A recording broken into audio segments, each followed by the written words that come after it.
Alrighty, guys, well, it felt like this little Star Wars mini-series anthology, whatever you want to call it, snuck up on us because we are here to talk about Star Wars Tales of the Underworld, which, frankly, about a month ago, I had no idea was even coming out until the first little trailer appeared and debuted, and now we are here to talk about this little tradition that we have going on here. Who knows what they're going to do next? Maybe they'll do Tales of the Jedi Part 2. If you guys remember, I think it was 2022, May the 4th, they decided to release 6 episodes of little Star Wars snippets, and they have 3 episodes each of focusing on a different character. So it was Ahsoka, it was Count Dooku, and then I think for the Sith, Tales of the Sith or the Empire, Tales of the Empire, I think it was Barriss Offee, and I can't quite remember who the other one was for Tales of the Empire. I'm trying to remember. I can't remember, but was it Tarkin? No, it wasn't Tarkin. Anyways, all of that aside, we have now Tales of the Underworld, and it's going to be focusing on Cad Bane and Asajj Ventress, 2 of Dave Filoni's favorite characters, I have to say. I mean, it really feels like he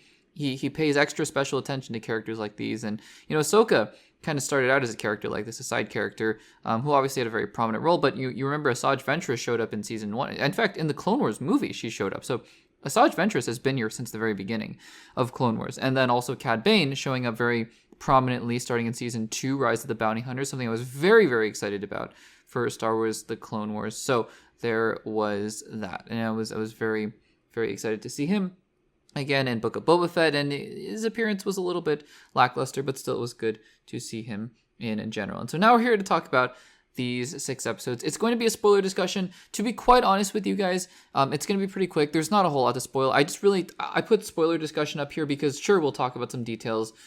In general, though, there's just really not a whole lot to discuss. And I'm just going to give my general quick thoughts, and then we'll be out of here for this segment. So you have been warned if you haven't seen it, although even if you haven't seen it, I still think, you'll be fine if you know spoilers. But anyways, here we go. So let's start out here with the Asajj Ventress arc.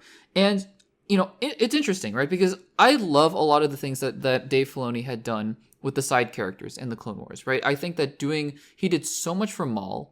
Even having Maul's brother Savage Opress, right? It was great. The Night Sisters, even Dooku got a lot of extra. General Grievous got so much to do in Star Wars: The Clone Wars. I even think Padme and Anakin's relationship, it got expanded. A lot of those things were great.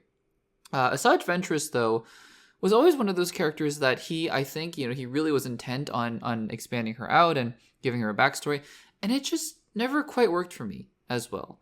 I don't know why it never clicked. And I will admit that, of course, when she made her turn away from Dooku, that became profoundly more interesting than when she was just the assassin in the early seasons. But even still, I was never fully invested in her character. I know a lot of people were. I know a lot of people really liked her. And also, she appeared again after the Clone Wars ended in season 6, and then, before it returned in season 7. I think she was in a canonical book called Dark Disciple, which is what this episode is really alluding to here. With Quinlan Vos, because she had a lot of adventures with Quinlan Vos. And so, that's what I thought we were going to be focusing on. And honestly, what surprised me the most was that this is just Asajj Ventress hanging out with a random Jedi kid. And honestly, while I didn't hate it, I wasn't sitting there going like, oh my gosh, just get me out of this, this arc. I didn't love it because I just don't know why we're having Asajj. I get it. You want to show that she has a little bit of a change of heart and she's a little bit of a different character. You're also calling this Tales of the Underworld. There's nothing really underworld about it. It's more just like Asajj Ventress on the run with this Jedi kid. And Jedi kid, look, he's fine. He's fine and all. But I really would have much rather have seen her adventures with Quinlan Vos, or I would have much rather have seen her adventures as an assassin, or I don't know, something, right? Because for Tales of the Jedi, we saw Count Dooku, before he was a Sith, right? And I think that would have been really cool to see her, before, because we also see Cad Bane for Cad Bane's episodes.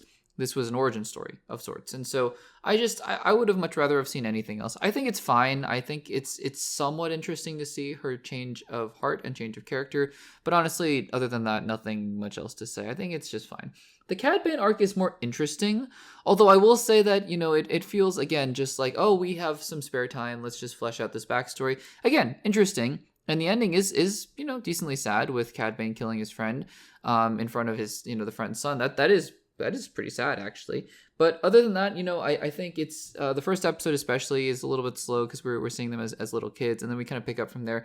I do think that there is a lot more potential with the character of Cad Bane, and I think they got to explore that a little bit more. than what they did with Asajj Ventress. So I think I liked it a little bit more. But honestly, I don't know. It's hard for me because on the one hand, right, we're just gonna go bigger picture now with these little anthology series. I like them. I like them especially. I love just seeing characters that I miss, like Ahsoka in the Clone Wars era, and seeing Count Dooku. That was really cool. And so I think that especially Tales of the Jedi was really interesting to me. The fact that we're doing this every year, I mean, it's great and all, but I'm not quite sure what we're gonna do with them from now on, because it's fine and all every May the 4th to see these, and I mean, for the audience members, it's just about an hour's worth of content. It's fun, it's fine, but other than that, I just don't know if it's anything memorable, and I wonder how long they're gonna keep doing this, and I wonder what the upshot is. So it's more of a philosophical question than anything else, but still, it's just something that I was thinking about. So yeah, I mean, I again, another May the 4th, another Tales of the blank, and it went by, and I wasn't particularly blown away by any of these episodes, but I didn't mind them. So I feel like that's pretty much the sentiment here for these kinds of anthology series. But guys, what did you think about Tales of the Underworld? Were you a little bit more impressed than I was, perhaps, or were you about the same as me, or were you more disappointed? Let me know in the comments down below.